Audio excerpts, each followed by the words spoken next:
ಓಂ ಶಕ್ತಿ ಆದಿಪರಾಶಕ್ತಿ ದೇವಸ್ಥಾನದಲ್ಲಿ ಇದು 36ನೇ ವರ್ಷದ ಕರಗ, 43ನೇ ವರ್ಷದ ವಾರ್ಷಿಕೋತ್ಸವ. ಪ್ರತಿ ವರ್ಷ ಅಮ್ಮನವರ ಈ ರಥೋತ್ಸವ, ಕರಗ, ಗಂಜಿ ಪೂಜೆ, ಹಾಲಭಿಷೇಕ, ಅಮ್ಮನವರ ಸಾಮೂಹಿಕ ವಿವಾಹ ಇದು ನಡೀತಾನೆ ಇದೆ ಕಂಟಿನ್ಯೂ ಆಗಿ. ಇದುವರೆಗೂ ಆದಿಪರಾಶಕ್ತಿ ದೇವಸ್ಥಾನದಲ್ಲಿ 3662 ಮದುವೆಗಳನ್ನ ಸಾಮೂಹಿಕ ವಿವಾಹ ಮಾಡಿಸಿದ್ದೀರಿ. ಒಂದೊಂದು ಸಾಮೂಹಿಕ ವಿವಾಹಕ್ಕೂ ತಾಲಿ, ಸೀರೆ, ಪಂಚೆ, ಟೌಲು, ಸರ್ಟು, ಜಾಕೆಟು, ಕಾಲು ಉಂಗುರ, ಒಂದು ತಪ್ಪಲೆ, ಒಂದು ಚೊಂಬು, 2 ಗ್ಲಾಸು, 2 ತಟ್ಟೆ, ಒಂದು ಚಾಪೆ, 2 ತಲೆಮುಟ್ಟೆ, ಒಂದು ಕಾಮಾಕ್ಷಮ್ಮ ದೀಪ ಇಷ್ಟು ಕೊಟ್ಟು ಸಾಮೂಹಿಕ ವಿವಾಹ ಮಾಡಿದ್ದೀವಿ. ಅದೇ ರೀತಿ ಯಾರೇ ಪೇಪರ್ಗಳಲ್ಲಿ, ಟಿ ವಿಗಳಲ್ಲಿ ಏನಾನ ನಾವು ಯಾರಿಗಾನ ತೊಂದರೆ ಗಿಂದರೆ, ಹಾಸ್ಪಿಟ್ಲಲ್ಲಿ ಏನಾನ ತೊಂದರೆಗಳು ಈ ಥರ ಏನಾನ ಇದ್ದರೆ ಅಂದರೆ ನಮ್ಮದಕ್ಕೊಂದು ಅಳಿಲ್ ಸೇವೆ ನಾವು ಮಾಡ್ತಾನೇ ಇದ್ದೀರಿ. ಯಾರಿಗೂ ಕೇಳಲ್ಲ, ಯಾರು ಹೇಳಿದ್ರೇನು ಕೇಳಲ್ಲ. ಆದರೆ ನಮ್ಮ ಮನಸ್ಸಿಗೆ ಬಂತು ಅಂದರೆ ನಾವು ಮಾಡ್ಕೊಂಡೇ ಇರ್ತೀವಿ. ಇದು ಅಮ್ಮನವರ ಸೇವೆ. ಯಾಕೆ ಅಮ್ಮ ಕೊಡ್ತಾ ಇದೆ, ನಾವು ಮಾಡ್ತಾಯಿದ್ದೀವಿ. ಅಮ್ಮ ಕೊಟ್ಟಿಲ್ಲ ಅಂದರೆ ಯಾರು ಏನೂ ಮಾಡೋಕ್ಕಾಗಲ್ಲ. ಇವತ್ತಿನ ದಿನ ಹಸೆ ಹೂವಿನ ಕರಗ ನೀವೆಲ್ಲ ನೋಡಬೇಕಾಗಿರುವಂಥದ್ದು ಯಾವ ಏರಿಯಾ ಅಂತ ಹೇಳಿದ್ರೆ ನಮ್ಮ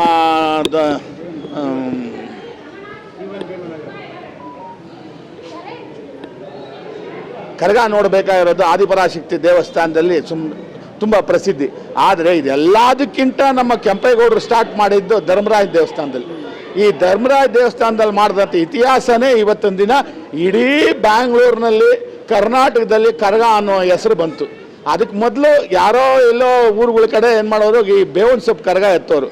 ಹಸೆ ಹೂವಿನ ಕರಗ ಅನ್ನೋದು ಈ ಅಮ್ಮನವರ ವಿಶೇಷವಾಗಿ ಬೆಂಗಳೂರಿನಲ್ಲಿ ಸ್ಟಾರ್ಟ್ ಆಗಿದ್ದು. ಆ ಬೆಂಗಳೂರು ಕೆಂಪೇಗೌಡರು ಸ್ಟಾರ್ಟ್ ಮಾಡಿದಂಥ ಧರ್ಮರಾಜ ದೇವಸ್ಥಾನದ ಕರಗದಲ್ಲಿ ಇವತ್ತಿನ ದಿನ ಇಷ್ಟು ಒಂದು ಸುಪ್ರಸಿದ್ಧವಾಗಿದೆ. ಇವಾಗ ನಮ್ಮ ಮಗ ಕರಗ ಎತ್ಕೊಂಡು ಆಚೆ ಕಡೆ ಸುತ್ತೋದಕ್ಕೆ ಹೋಗಿದ್ದಾರೆ, ಊರುಗಳೆಲ್ಲ ಸುತ್ತಕೊಂಡು ಬರ್ತಾರೆ.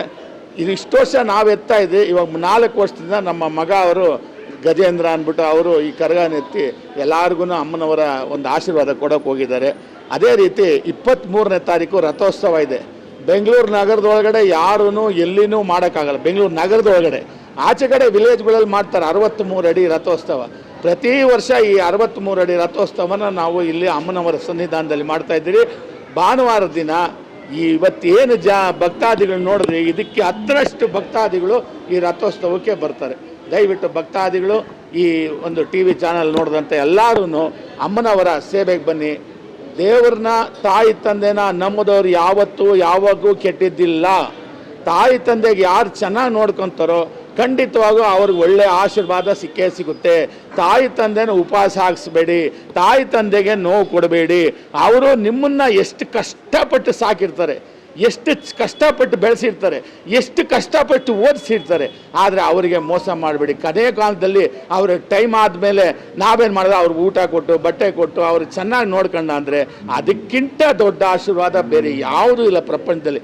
ದೇವಸ್ಥಾನಕ್ಕೆ ಬಂದು ದೇವ್ರಿಗೆ ಖರ್ಚು ಮಾಡೋದು ದೊಡ್ಡದಲ್ಲ.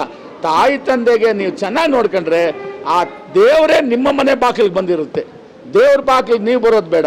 ಇದು ನನ್ನ ಒಂದು ತುಂಬ ಮನಸ್ಸು ತೃಪ್ತಿಯಾದಂಥ ಒಂದು ಮಾತು. ಇದೆಲ್ಲ ಏನಕ್ಕೆ ಹೇಳ್ತೀನಿ ಅಂದರೆ ಇವತ್ತಿನ ದಿನ ಮಕ್ಕಳುಗಳು ತಾಯಿ ತಂದೆನ ಅನಾಥ ಆಶ್ರಮಗಳಲ್ಲಿ, ವೃದ್ಧಾಶ್ರಮಗಳಲ್ಲಿ ಬಿಟ್ಟು ನರಳ್ತಾ ಇದ್ದಾರೆ.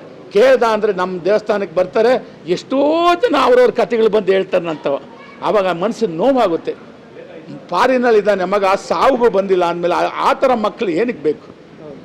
ಹೊರದೇಶದಲ್ಲಿ ದುಡ್ಡು ಸಂಪಾದನೆ ಮಾಡ್ತಾ ಇದ್ದಾರೆ ಹೊರತು ಹೊರದೇಶದಲ್ಲಿ ಸಂತೋಷ ಇಲ್ದಂಗೆ ಬೆಳೀತಾ ಇದ್ದಾರೆ, ದುಡ್ಡುಗೋಸ್ಕರ ಬೆಳೀತಾ ಇದ್ದಾರೆ ಹೊರತು ಆ ಸಂತೋಷ, ಒಂದು ಸೌಭಾಗ್ಯ, ಮಕ್ಕಳ ಜೊತೆ, ತಾತನ ಜೊತೆ, ಅಜ್ಜಿ ಜೊತೆಯಲ್ಲಿ, ಸ್ವಂತ ಬಂತ ಅಕ್ಕ ತಂಗಿದ್ರ ಜೊತೆಯಲ್ಲಿ ಬೆಳೆಯುವಂಥದ್ದು ಹೆಂಗಿರುತ್ತೆ.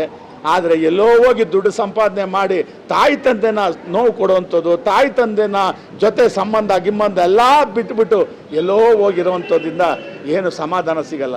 ತಾಯಿ ತಂದೆ ಜೊತೆಯಲ್ಲಿ, ಸ್ವಂತ ಬಂಧದ ಜೊತೆಯಲ್ಲಿ ಇರೋದ್ರಿಂದ ಮನಸ್ಸಿಗೆ ಆನಂದ, ಸಂತೋಷ ಸಿಗುತ್ತೆ. ಇದನ್ನು ನಾವೇನೋ ತಪ್ಪು ಮಾತಾಡಿದರೆ ಕ್ಷಮಿಸ್ಬಿಡಿ. ಟಿ ವಿ ನೋಡಿ ಎಲ್ಲರೂ, ಯಾಕೆಂದರೆ ಈ ಚಾನಲ್ಗಳಿಂದನೇ ಇವತ್ತಿನ ದಿನ ಎಲ್ಲ ಕಡೆ ಪ್ರಸಿದ್ಧಿ ಆಗ್ತಾ ಇರೋದು.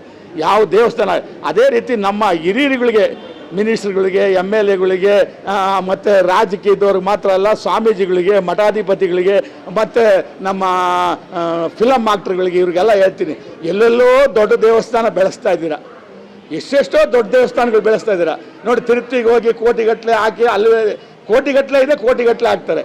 ಧರ್ಮಸ್ಥಳದಲ್ಲಿ ಹೋಗ್ತಾರೆ, ಕೋಟಿಗಟ್ಟಲೆ ಇದೆ, ಕೋಟಿಗಟ್ಟಲೆ ಹಾಕ್ತಾರೆ. ಶಿರ್ಡಿ ಸಾಯಿಬಾಬಾದಲ್ಲಿ ಇದೆ, ಅಲ್ಲಿ ತೊಗೊಂಡೋಗಿ ತುಂಬ್ತಾರೆ. ಆದರೆ ಚಿಕ್ಕ ದೇವಸ್ಥಾನ ನಿಮ್ಮ ಮನೆಗಳ ತಾವು ಇರುವಂಥದ್ದು, ನಿಮ್ಮ ಸುತ್ತು ವಟಾರ ಇರುವಂಥ ದೇವಸ್ಥಾನಗಳನ್ನ ಬೆಳೆಸಿ, ಅದರಿಂದ ನಿಮಗೆ ಸಮಾಧಾನ ಸಿಗುತ್ತೆ, ನೆಮ್ಮದಿ ಸಿಗುತ್ತೆ, ಯಾವಾಗ ಹೋದ್ರೆ ನಿಮಗೆ ಗೌರವ ಸಿಗುತ್ತೆ. ಆದರೆ ತಿರುಪ್ತಿನಲ್ಲಿ ನೀವೇನೇ ಕೊಟ್ರೇನು, ಧರ್ಮಸ್ಥಳದಲ್ಲಿ ಏನೇ ಕೊಟ್ರೇನು, ಯಾವಾಗೋ ಒಂದು ದಿನ ಗೌರವ ಸಿಗುತ್ತೆ. ಇದನ್ನು ನಾನು ಮನಸಾರವಾಗಿ ಹೇಳ್ತಾ ಇದ್ದೀನಿ.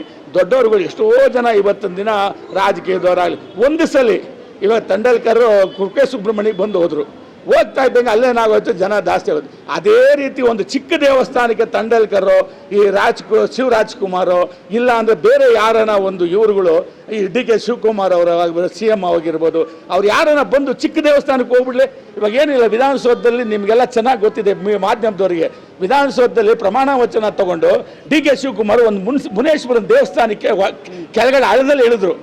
ಇವತ್ತಿನ ದಿನ ಅಲ್ಲಿ ನೋಡಿ ರಶ್ ಕಂಟ್ರೋಲ್ ಮಾಡೋಕ್ಕಾಗ್ತಾಯಿಲ್ಲ. ಇದು ನಾನು ಏನಕ್ಕೆ ಹೇಳ್ತೀನಿ ಅಂತ ಹೇಳಿದ್ರೆ, ಬೆಳೆಸಿ, ಹಿಂದೂ ಸಮುದಾಯನ ಬೆಳೆಸಿದ್ರೆ ಮಾತ್ರ ಹಿಂದೂಗಳು ಬೆಳೆಯೋಕ್ಕಾಗೋದು. ಹಿಂದೂ ಸಮುದಾಯನ ಬೆಳೆಸೋಕ್ಕಾಗಿಲ್ಲ ಅಂದರೆ ಖಂಡಿತವಾಗಿ ಹಿಂದೂಗಳು ಬೆಳೆಯೋಕ್ಕಾಗಲ್ಲ, ಹಿಂದೂ ದೇವಸ್ಥಾನಗಳು ಬೆಳೆಯೋಕ್ಕಾಗಲ್ಲ. ನನ್ನ ಮನಸಾರ ಇದು ಮಾತಾಡ್ತೀನಿ. ಓಂ ಶಕ್ತಿ, ಓಂ ಶಕ್ತಿ. 23ನೇ ತಾರೀಕು ಎಲ್ಲರೂ ಬಂದು ಪಾಲ್ಗೊಳ್ಳಿ.